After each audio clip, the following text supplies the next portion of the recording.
Les Français donneront-ils bientôt leur avis dans les urnes? C'est ce qu'envisagerait Emmanuel Macron. En invitant les chefs de parti, le président tente de dépasser les clivages. Cela pourrait aboutir à un préférendum. Le même jour, les électeurs pourraient s'exprimer non pas sur une, mais plusieurs questions. Par exemple, ils voteraient oui ou non sur un projet de loi sur l'école, les retraites ou la proportionnelle.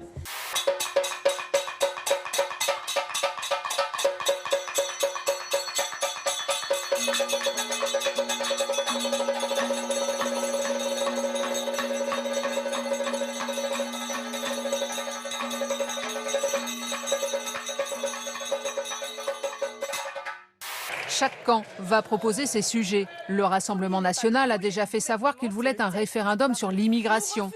Si les républicains, l'arc républicain, n'acceptent pas le débat, si la gauche n'accepte pas ce débat, alors vous mettez pleine balle en 2027, un second tour entre, Stéphane, je termine mon propos, vous mettez pleine balle, excuse-moi, mais Jean-Luc Mélenchon, Marine Le Pen au second tour. Et là on aura la peste ou le choléra.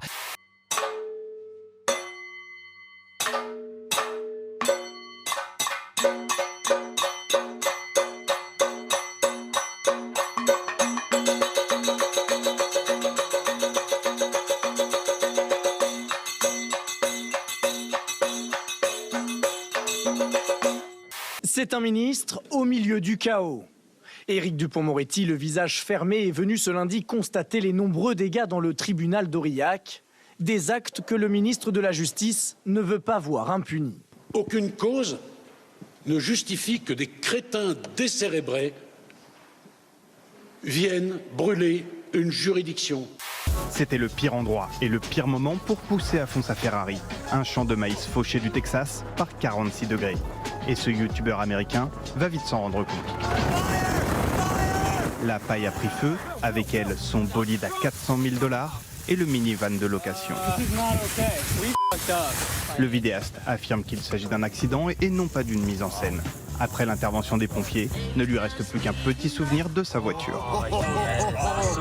Une hôtesse de l'air, casque de protection sur la tête. Elle est en train de contenir un potentiel départ de feu d'un téléphone en plein vol. Frayeur des passagers. Quand la batterie de mon voisin a pris feu, le steward a été incroyablement rapide, courageux et efficace. Ses collègues aussi. L'incident a eu lieu il y a une semaine dans un avion Air France A330 comme celui-ci. Il reliait Paris à Accra, au Ghana. Je voulais vous montrer une image qui m'épate. Je suis complètement bluffée. C'est un téléphone, voilà, un téléphone portable. Alors comme ça de prime abord, on dirait une vieille Game Boy, mais en fait c'est une super invention. C'est un jeune garçon, un adolescent de 16 ans qui a créé ce téléphone portable. Il s'appelle Gabriel. Il va entrer en terminale dans quelques jours. Et la particularité de ce téléphone, c'est qu'il a coûté moins de 30 € pour être fabriqué. Au-dessus de Casablanca, de la fumée s'échappe d'un téléphone. Le personnel enfile immédiatement des équipements de protection. Il plonge l'appareil dans un sac d'eau, comme celui-ci. Les personnels navigants sont entraînés pour gérer cette situation. Donc on peut retrouver plusieurs applications. Il y a Contact, Messages, Téléphone, Map, Horloge, Calculatrice. C'est des applications essentielles et simplistes qui permettent de réaliser les fonctions principales d'un téléphone. Donc ça reste un téléphone, c'est pas forcément un smartphone. Alors ça, c'est la version de base. Parce que maintenant, Gabriel est en train de travailler sur un téléphone un peu plus élaboré qui aura la 4G, donc qui aura Internet. Là, il faudra compter une bonne cinquantaine d'euros pour le fabriquer. L'incident a été évité. Car sur d'autres vols, des téléphones ont déjà pris feu. Ici, à Barcelone, en 2018, le pilote est même forcé d'atterrir en urgence et évacuer les passagers. Un incident rare. Air France ne recense que 2 événements similaires l'an dernier. Et le but sur le long terme, c'est de livrer des kits aux gens, voilà, des kits qui fonctionneront comme ça, pour qu'on puisse les assembler chez nous. Donc autant vous dire que c'est quand même économique, un téléphone portable pour quelques dizaines d'euros, moi je dis pas non. Et puis c'est aussi écologique, parce que le cadre du téléphone est fabriqué en France et il y a beaucoup moins de composantes électroniques que dans un smartphone classique. Images.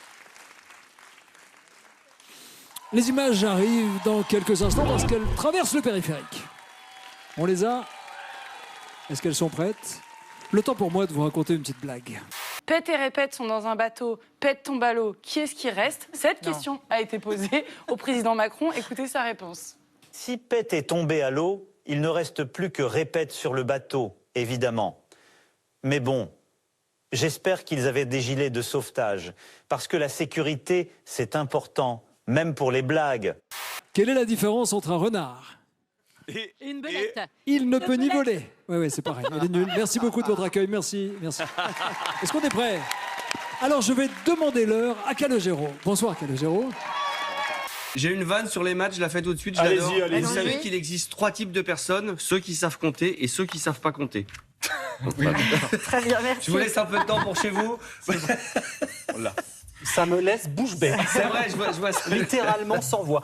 Moi, j'aime bien avoir un gros bide comme ça à la rentrée, je trouve ça pas mal. C'est magnifique. Voilà. On est plus d'un à avoir un gros bide à la rentrée. Pardon. Est-ce qu'on pourrait se concentrer, s'il vous plaît? Vous arrêtez de ricaner. Merci. Vous savez ce que c'est qu'un journaliste sans stylo, sans livre? Non. C'est comme un militaire, un soldat sans fusil. Oui. C'est-à-dire, c'est un officier. Comme un footballeur sans ballon. Par exemple. Comme un nageur sans palme. Bon. Florent Manodou, est-ce que tu sais qui c'est? C'est un youtubeur? C'est un truc de nage. C'est un champion olympique, un champion de natation. Ah. C'est un champion olympique en France. Enfin, Marseille ou France, je sais pas. Mais en tout cas, c'est un très grand champion. Selon un incontournable d'Hervé Villard, qu'est-ce qui est fini?